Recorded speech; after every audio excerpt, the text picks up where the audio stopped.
কাজ করব। দেশের তো সঙ্গীত অঙ্গনে এখন অনেক শিল্পী।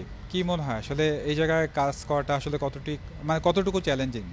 আসলে এখানে প্রতিদ্বন্দ্বী থাকবে, যে কোনো ক্ষেত্রেই আছে, সেটা বিজনেস হোক কিংবা জব হোক, থাকবেই। তো আসলে আমার ভিতরে যদি কোয়ালিটি থাকে, আমি মনে করি যে আমার চারপাশে কেউ আমাকে ফেলে দিতে পারবে না। আর আমি একটু মানে ছোটোবেলা থেকে একটু ডিফারেন্ট কিছু করতে চাই কিংবা চেয়েছি। তো এখনও আমি ডিফারেন্ট ওয়েতেই মানে পা বাড়াচ্ছি।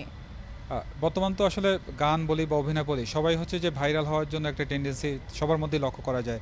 আসলে ভাইরাল হওয়াটাই কি খুব জরুরি, নাকি আসলে মানে কোয়ালিটিটা মেনটেন করা জরুরি? কি মনে হয় আপনার? আমার কাছে মনে হয় কোয়ালিটিটা মেনটেন করা উচিত, কারণ ভাইরাল হতে গেলে তো এখন আমি যদি দেখা যায় ফেসবুক লাইভে এসে আমি কিছু মানুষের নাম ধরে গালাগালি করলাম, কালকে আমি ভাইরাল হয়ে গেলাম। তো ভাইরাল আর হচ্ছে হিট, দুইটা শব্দ কিন্তু আলাদা। আর আমাদের এখন দেশে দেখা যাচ্ছে কি, মানে সবাই ভাইরালের পিছনে ছুটতে গিয়ে মানে ভালো কোয়ালিটিফুল জিনিসটাকেই কিন্তু হারিয়ে